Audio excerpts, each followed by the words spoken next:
Ayan o, good morning, good afternoon, and good evening around the world. Ayan. So yan, nabuhay na naman. Nabuhay na naman si Batman. Ayan. Ano tayo? Magtatanim tayo ng magtatanim tayo ng kamatis. Ayan. May bit-bit pala ako dito, may bulok kami na kamatis doon na naiwan, no.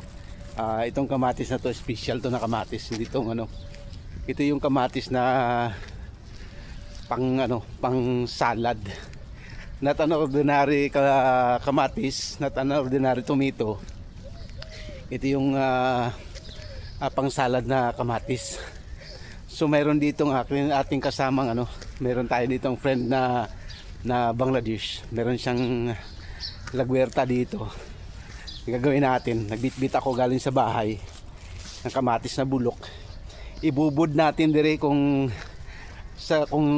mabubuhay ba ito. So dito natin ilalagay dito sa area na to. Alright. Sa ditong area yan. Kasi maraming pato dito. Ngayon dito natin ibubud. Ibubud natin ang kamatis dito para mabubuhay siya. Alright. Ito yung kamatis natin na bit-bit. Yan, ito yung kamatis natin. Yan. Dito natin sa ibububod kay piga ko na siya, tapos ibubod natin dito para mabuhay siya. So baga sa similya ito, tapos pag just in case na tumubo siya, itatanim na natin diyan sa labas. Yan, kasi may area dito na pwedeng taniman. Yan. Ibubod natin dito. Kasi sayang yung space sayang yung space. Yan, piniga ko na to. Itong kamatis na to pang salad to. Yan. Pang salad to na kamatis. Ang mahal nito bili namin kasi kung naalala nyo yung bumili ako ng isda. Umabot din to ng ang kilo nasa nasa 80 ang kilo. So ibububod natin siya diyan. Just in case may mabuhay. Just in case may mabuhay dyan, swerte tayo. Ipapan tayo, may itatanim tayo. Kasi maraming ibon dito, baka kainin din ng ibon. Pero sigurado naman may magtalang dito, may magtalang na mabuhay siya. Yan. Dami liso nito. Sana mabuhay siya.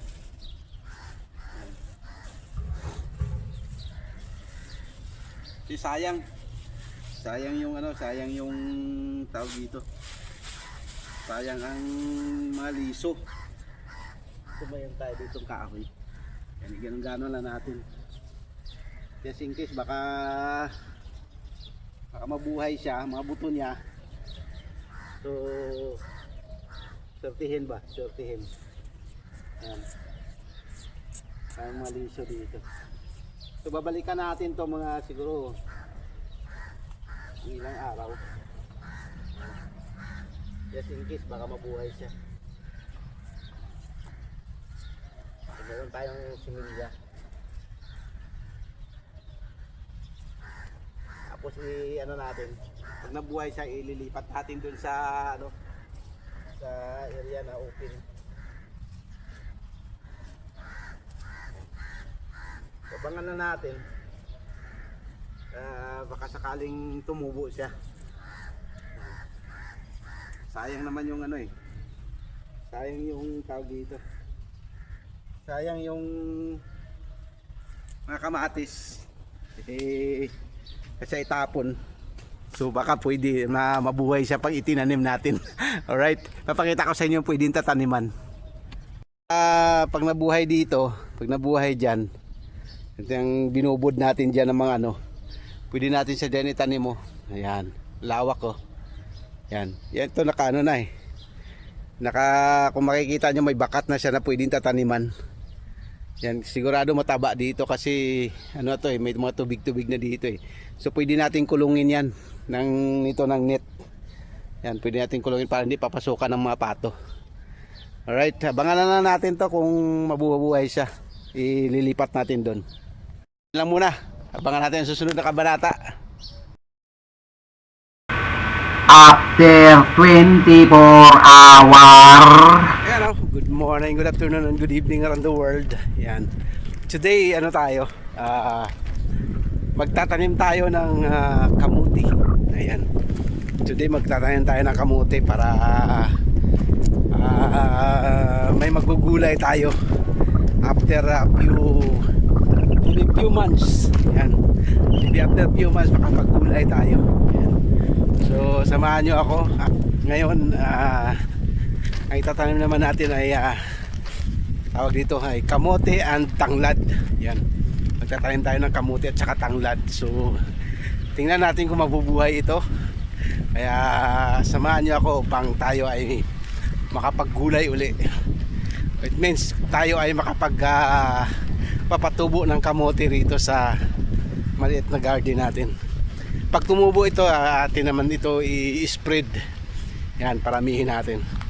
And sa ngayon, maliit muna na spasyo para ito ay ating tawag dito, ating maparami. So yung tanglad itatanim natin para hindi na tayo panay bili, just in case nagdala ako dito ng isang puno at kumamunga, kung mabuhay man ito, at least dadami siya. Alright, dito natin itatanim. Dito natin itatanim sa ating munting lagwerta. Yan. Ang binubod natin na kamatis dito, hindi ko alam kung nabubuhay. Sa ngayon wala pa. Ayan, wala pa. So dyan natin itatanim banda yung kamatis. Dyan natin itatanim ang kamote at tanglad. So itong pipe na to, may tubig dito itong pipe na to. Ayan. Itong pipe, right? Ayan, dito tayo magtatanim. Tatanim natin yung kamote na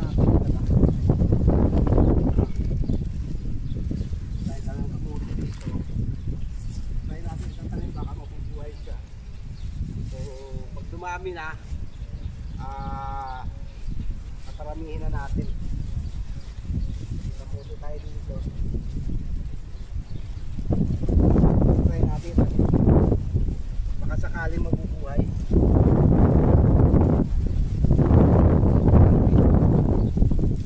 Anin natin.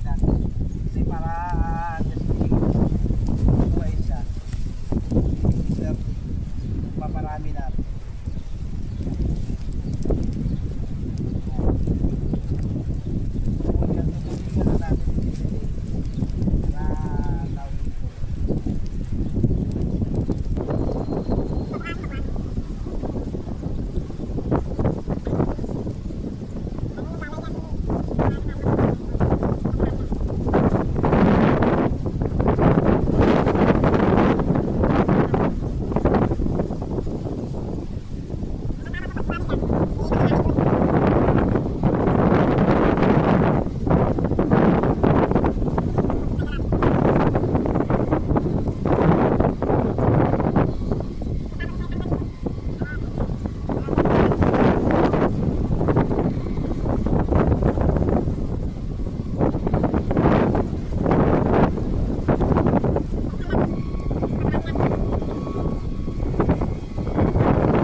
Ito naman yung sanglad.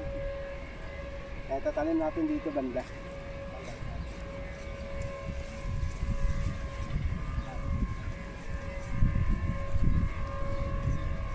Para dumami siya. Kasi masarap to eh.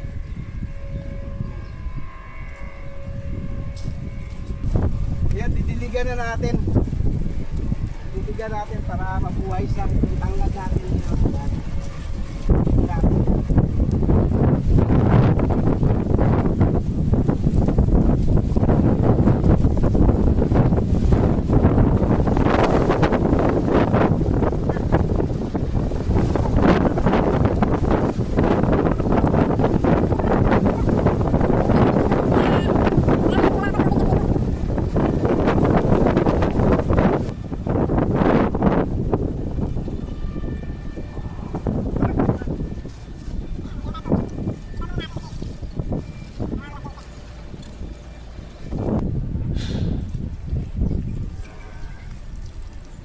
Yan, bukas na naman.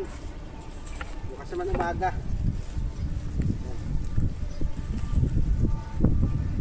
Okay na yan, may tubig na.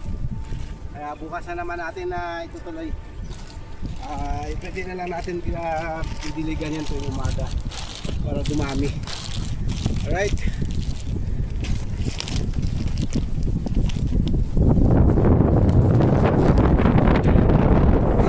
Ayan, nadiligan na natin. Nadiligan na natin ang tubig. So bukas naman tuwing umaga gawin natin yan para at least just in case mabubuhay siya. Ayan o, yan. Yung matiyatanim natin, yan. Yan. Yan. So dadalawin natin yan everyday. Tapos nandun ang tanglad. Hope na bubuhay yung tanglad. Alright, thank you so much sa pagsama sa akin. Sana mabuhay sa yung kamatis natin, hindi pa tumubo. Nandyan, dyan ko binudbud eh. So tingnan natin kung saan ang mauna, yung kamote yung makasurvive o yung kamatis. Alright, God bless everyone, thank you so much. Pagkalipas ng 3 araw, Good morning, good afternoon, good evening around the world. Nandito naman tayo, hari naman tayo. Ayan, by the way, magtatanim tayo ng ano. Tapos na tayo sa kamuti. Hindi pa naman tumubo. Ngayon meron naman tayong dala malunggay. Sanga ng malunggay. Tingnan natin kung mabubuhay ito. Yan. Itutusok lang natin dun. Baka sakaling mabubuhay. So meron tayo pang tinula. Kung wala naman, tapos na. Palingking ang labas. Ayan, magtatanim tayo. Itutusok lang natin to. Para just in case man ay baka suswertihin ay gahining agtang ko eh baka sakaling tumubo, so magkakaroon tayo ng malunggay yan. So try natin dito, itabi natin sa tanglad, right? Yan, ito yung tanglad natin, yung tanglad. So dito natin ilagay, tutusok natin dito just in case. Yan. Para mabubuhay siya. Yan. Tingnan natin kung mabubuhay siya. Yan. Yan. Just in case lang yan. Mabuhay. Yung mga kamuti natin nandyan oh. Yan. Kadidilig lang yan. Yan. Yan. Ito ang tanglad natin. So ang ating mga kamatis na binudbud dyan, wala pa. Kadidilig lang nito kanina umaga. So just hoping na mabubuhay siya. Alright, so abangan lang natin. Diyan natin siya tinanim. Yan. Yan, so, yan. Saka tanglad.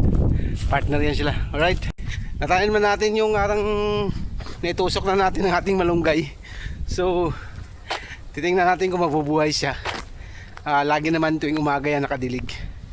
So hoping na mabubuhay. Kung hindi naman, kukuha tayo ulit ng isang puno pa. Kasi marami pa dun sa kaibigan nating mga katrabaho. So baka sakali tumubo, di swerte. Right, pati tanglad natin mukhang naluyos, pero normal lang siguro yun.